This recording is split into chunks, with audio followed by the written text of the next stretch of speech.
Alright guys, chapter 7, called A Message Full of Holes, starts on page 93. It was the printing that sparked Lena's curiosity. It was not handwriting, or if it was the neatest, most regular handwriting she had ever seen. It was more like the letters printed on cans of food or along the sides of pencils. Something other than a hand had written those words. A machine of some kind.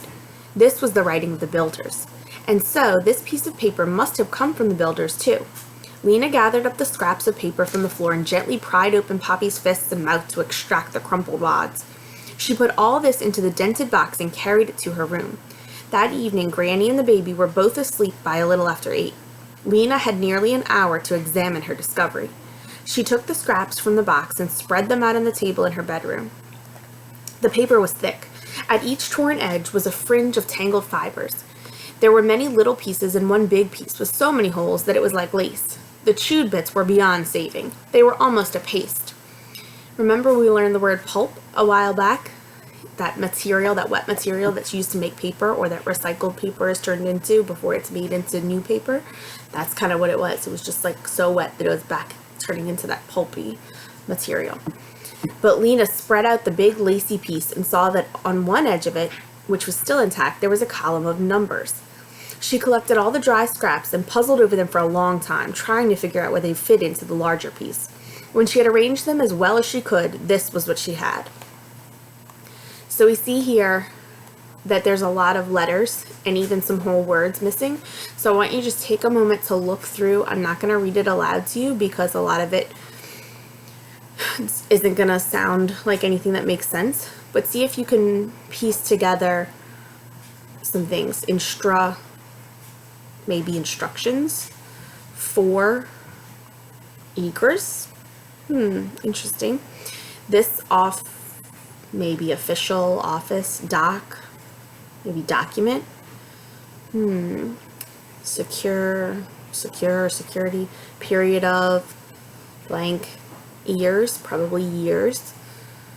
Preparations, maybe. Made for,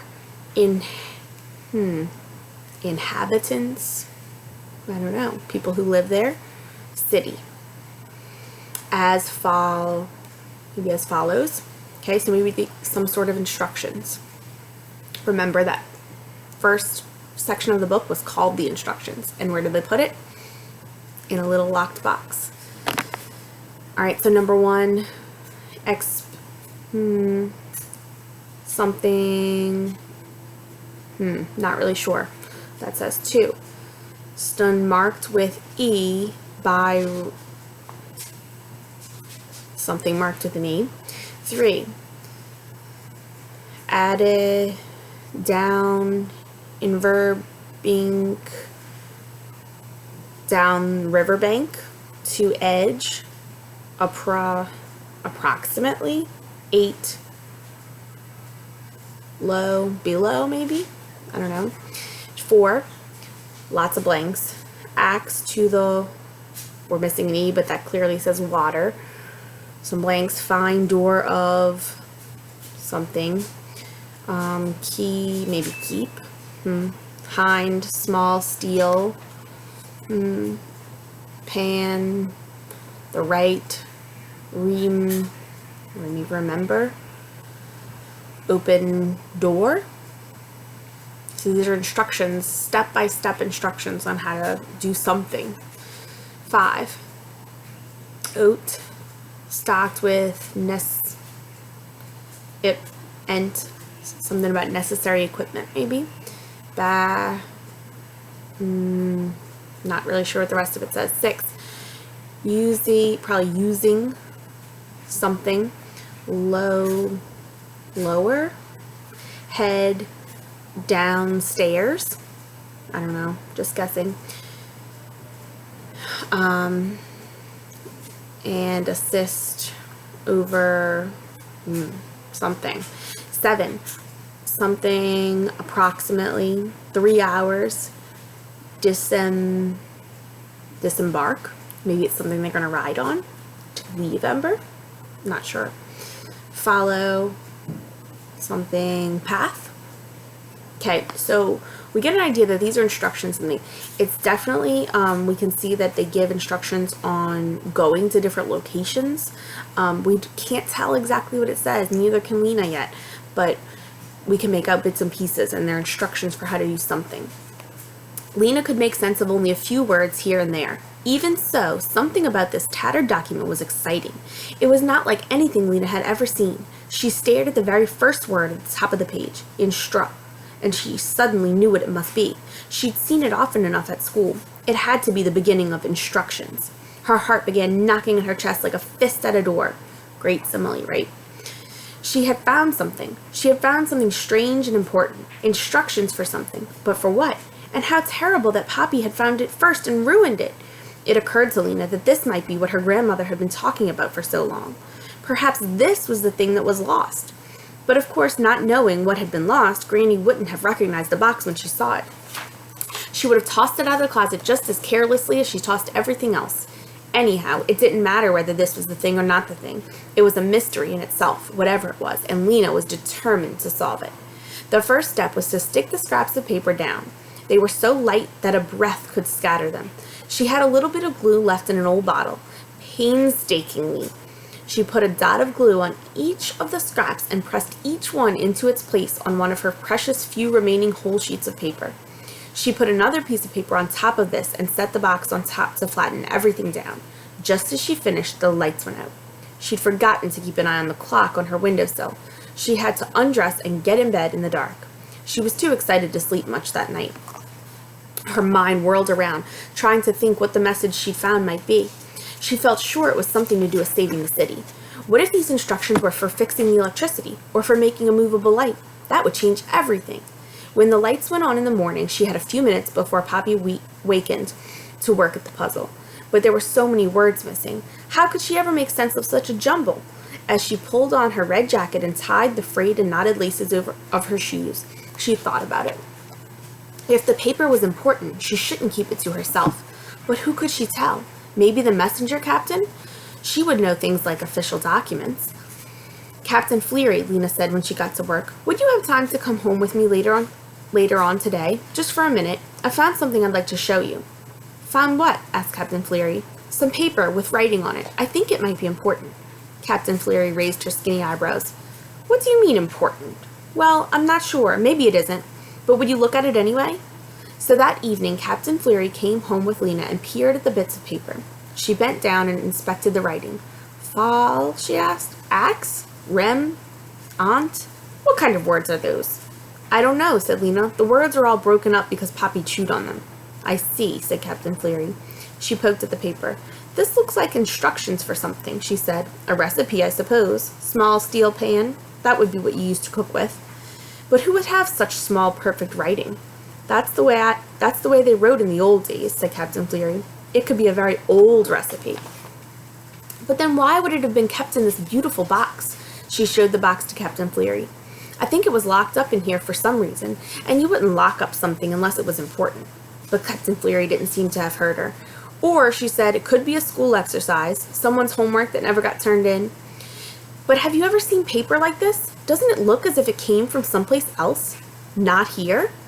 Captain Fleary straightened up. A look of puzzlement came over her face. There is nowhere but here, she said. She put both her hands on Lena's shoulders. You, my dear, are letting your imagination run away with you. Are you overtired, Lena? Are you anxious? I could put you on short days for a while. No, said Lena, I'm fine. I am. But I don't know what to do about... She gestured toward the paper. Never mind, said Captain Fleary. Don't think about it. Throw it away. You're worrying too much. I know, we all are. There's so much to worry about. But we mustn't let it unsettle us. She gave Lena a long look. Her eyes were the color of dishwater. Help is coming, she said. Help? Yes, coming to save us. Who is? Captain Fleary bent down and lowered her voice, as if telling a secret. Who built our city, dear? The builders, said Lena. That's right. And the builders will come again and show us the way. They will? Very soon, said Captain Fleary. How do you know? Captain Fleary straightened up again and clapped a hand over her heart. I know it here, she said, and I have seen it in a dream. So have all of us, all the believers. So that's what they believe, Lena thought, and Captain Fleary is one of them. She wondered how the captain could feel so sure about it just because she'd seen it in a dream. Maybe it was the same for her as the sparkling city was for Lena. She wanted it to be true. The captain's face lit up. I know what you must do, dear. Come to one of our meetings. It would lift your heart. We sing. Oh, said Lena. Thank you, but I'm not sure maybe sometime. She tried to be polite, but she knew she wouldn't go. She didn't want to stand around waiting for the builders. She had other things to do. Captain Fleary patted her arm. No pressure, dear, she said. If you change your mind, let me know. But take my advice. Forget about your little puzzle project. Lie down and take a nap. Clears the mind. Her narrow face beamed kindness down at Lena. You take tomorrow off, she said. She raised a hand goodbye and went down the stairs. Lena took advantage of her day off to go to the supply depot to see Lizzie Visco. Lizzie was quick and smart. She might have some good ideas.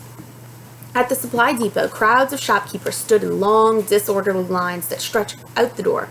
They pushed and jostled and snapped impatiently at each other. Lena joined them, but they seemed so frantic that they frightened her a little.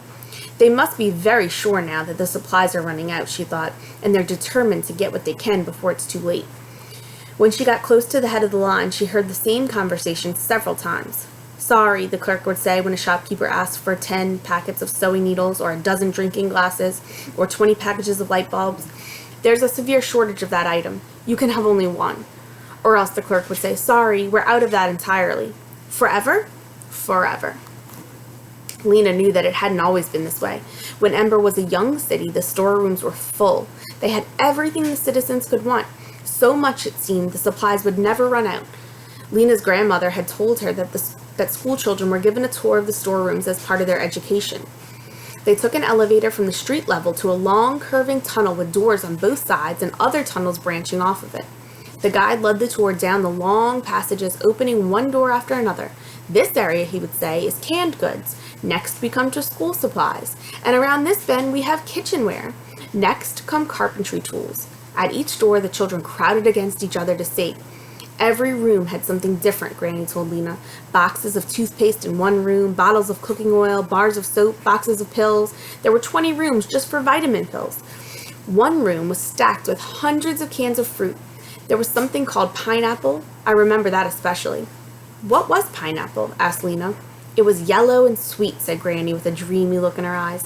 I had it 4 times before we ran out of it. But these tours had been discontinued long before Lena was born. The storerooms, people said, were no longer a pleasure to look at. Their dusty shelves stood mostly empty now. It was rumored that in some rooms nothing was left at all.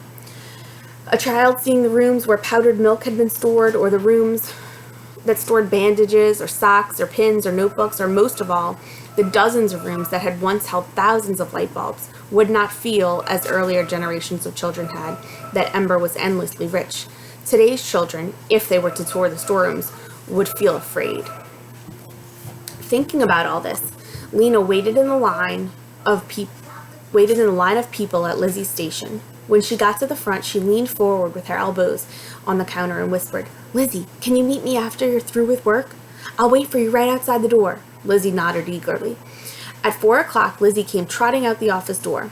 Lena said to her, will you come home with me for a minute? I want to show you something. Sure, said Lizzie, and as they walked, Lizzie talked. My wrist is killing me from writing all day. She said, you have to write in the tiniest letters to save paper. So I get a terrible cramp in my wrist and my fingers, and people are so rude. Today, they were worse than ever. I said to some guy, you can't have 15 cans of corn, you can only have 3. And he said, look, don't tell me that. I saw plenty of cans in the Pot Street Market just yesterday. And I said, well, that's why there aren't so many left today. And he said, don't be smart with me, carrot head. But what am I supposed to do? I can't make cans of corn out of thin air. They passed through Harkin Square, around the Gathering Hall, and down Roving Street, where 3 of the floodlights were out, making a cave of shadow. Lizzie, said Lena, interrupting the flow of talk, is it true about light bulbs? Is what true? That there aren't very many left? Lizzie shrugged. I don't know. They hardly ever let us go downstairs into the storerooms. All we see are the reports that carriers turn in. How many forks in room 1146, how many doorknobs in 3291, how many children's shoes in 2249. But when you see the report for the light bulb rooms, what does it say? I never get to see that one, said Lizzie. That one and a few other ones like the vitamin report only a few people can see. Who? Oh, the mayor, and of course old Flabface. Lena looked at her questioningly. You know, Farlow Batten, the head of the storerooms. He is so mean, Lena. You would just hate him. He counts us late if we come in even 2 minutes after 8, and he looks over our shoulders as we're writing, which is awful because he has bad breath, and he runs his fingers over what we've written and says, this word is illegible, that word is illegible, these numbers are illegible. It's his favorite word, illegible. When they came to Lena's street, Lena ducked her head in the door of the yarn shop and said hello to Granny, and then they climbed the stairs to the apartment. Lizzie was talking about how hard it was to stand up all day, how it made her knees ache, how her shoes pinched her feet. She stopped talking long enough to say hello to Eveline Murdo, who was sitting by the window with Poppy on her lap. And then she began again as Lena led her into her bedroom. Lena, where were you when the big blackout came? She asked. But she went right on without waiting for an answer. I was at home, luckily. But it was scary, wasn't it? Lena nodded. She didn't want to talk about what had happened that day. I hate those blackouts, Lizzie went on. People say there's going to be more and more of them, and that someday... She stopped, frowned, and started again. Anyway, nothing bad happened to me. After that, I got up and figured out a whole new way to do my hair. It seemed to Lena that Lizzie was like a clock wound too tightly and running too fast. She'd always been a little this way, but today she was more so than ever. Her gaze skipped from one spot to another, her fingers twiddled with the edge of her shirt. She looked paler than usual, too. Her freckles stood out like little smudges of dirt on her nose. Lizzie, said Lena, beckoning toward the table in the corner of the room. I want to show you. But Lizzie wasn't listening. You're so lucky to be a messenger, Lena, she said. Isn't it fun? I wish I could have been one. I would have been so good at it. My job is so boring. Lena turned and looked at her. Isn't there anything you like about it? Lizzie pursed her lips in a tiny smile and looked sideways at Lena. There's one thing, she said. What? I can't tell you. It's a secret. Oh, said Lena. Then you shouldn't have mentioned it at all, she thought. Maybe I'll tell you someday, said Lizzie. I don't know. Well, I like my job, Lena said. But what I wanted to talk to you about was what I found yesterday. It's this. She lifted the box away and took up the pieces of paper covering the patched-together document. Lizzie gave it a quick look. Is it a message someone gave you? That got torn up? No, it was in our closet. Poppy was chewing on it. That's why it's torn up. But look at the writing on it. Isn't it strange? Uh-huh, said Lizzie. You know who has beautiful handwriting? Mila Bone, who works with me. You should see it. It's got curly tails on the Y's and the G's and fancy loops on the capital letters. Of course, Flabface hates it. He says it's illegible. Lena slid the piece of paper back over the pasted down scraps. She wondered why she had thought Lizzie would be interested in what she found. She always had fun with Lizzie, but her fun was usually with games, hide and seek, tag, the kinds of games where you run and climb. Lizzie had never been much interested in anything that was written on paper. So Lena quietly put the document back in its place, and she sat down with Lizzie on the floor. She listened and listened until Lizzie's chatter ran down. I'd better go, Lizzie said. It was fun to see you, Lena. I miss you. She stood up. She fluffed her hair. What was it you wanted to show me? Oh, yes, the fancy writing. Really nice. Lucky you to find it. Come and see me again soon, all right? I get so bored in that office. Lena made beet soup for dinner that night, and Poppy spilled hers and made a red lake on the table. Granny stared into her bowl, stirring and stirring the soup with her spoon, but she didn't eat it. She didn't feel quite right, she told Lena. After a while, she wandered off to bed. Lena cleaned up the kitchen quickly. As soon as her chores were out of the way, she could get back to studying her document. She washed Poppy's clothes. She sewed on the buttons that had come off her messenger jacket. She picked up the rags and sacks and boxes and bags that Granny had tossed out of the closet. And by the time she had done all this and put Poppy to bed, she still had almost half an hour to study the fragments of paper. She sat down at her desk and uncovered the document. With her elbows on either side of her and her chin resting in her hands, she pored over it. Though Lizzie and Captain Fleary had paid it no attention, Lena still thought this torn-up page must be important. Why else would it have been in such a cleverly fastened box? Maybe she showed it to the mayor. Maybe she should show it to the mayor, she thought reluctantly. She didn't like the mayor. She didn't trust him either. But if this document was important to the future of the city, he was the one who should know about it. Of course, she couldn't ask the mayor to come to her house. She pictured him puffing up the stairs, squeezing through the doors, looking disapprovingly at the clutter in their house, recoiling from Poppy's sticky hands. No, it wouldn't do. But she didn't want to take her carefully patched together documents to the gathering hall either. It was just too fragile. The best thing to do, she decided, was to write the mayor a note. She settled down to do this. She found a fairly unspoiled half piece of paper, and using a plain pencil, she wasn't going to waste her colored ones on the mayor, she wrote, "Dear Mayor Cole, I have discovered a document that was in the closet. It is instructions for something. I believe it is important because it is written in very old printing. Unfortunately, it got chewed up by my sister, so it is not all there. But you can still read some bits of it, such as, marked with E, fine door of small steel pan. I will show you this document if you want to see it. Sincerely yours, Lena Mayfleet, Messenger, 34 Quilliam Square." She folded the note in half and wrote Mayor Cole on the front. On her way to work the next morning, she took it to the gathering hall. No one was sitting at the guard's desk, so Lena left the note there, placed it so the guard could see it when he arrived. Then, feeling that she had done her duty, she went off to her station. Excuse me. Several days went by. The messages Lena carried were full of worry and fear. "Do you have any extra baby drink? I can't find it at the store. Have you heard what they're saying about the generator? We can't come tonight. Grandpa B won't get out of bed." Every day when she got home from work, Lena asked Granny, "Did a message come for me?" But there was nothing. Maybe the mayor hadn't gotten her note. Maybe he'd gotten it and paid no attention. After a week, Lena decided she was tired of waiting. If the mayor wasn't interested in what she found, too bad for him. She was interested. She would figure it out herself. Twice during the week, when Poppy and Granny were both asleep, she'd had a little free time. She'd spent this time making a copy of the document in case anything happened to the fragile original. It had taken her a long time. She used one of her few remaining pieces of paper, an old label, slightly torn from a can of peas. The copy was as accurate as she could make it, with the missing bits between the letters carefully indicated as dashes. She had tucked it under the mattress of her bed for safekeeping. Now she finally had a whole free evening. Poppy and Granny were both asleep, and the apartment was tidy. Lena sat down at her table and uncovered the patched-together document. She tied back her hair so it wouldn't keep falling in her face, and she put a piece of paper next to her, blank except for a little bit of Poppy's scribbling, to write down what she decoded. She started with the title. The first word she'd already figured out. It had to be instructions. The next word could be for. Then came egress. She wasn't sure about that. Maybe it was someone's name? Egressman? Egreston? Instructions for Egreston? She decided to call it the instructions for short. She went on to the first line. This office doc probably meant this official document.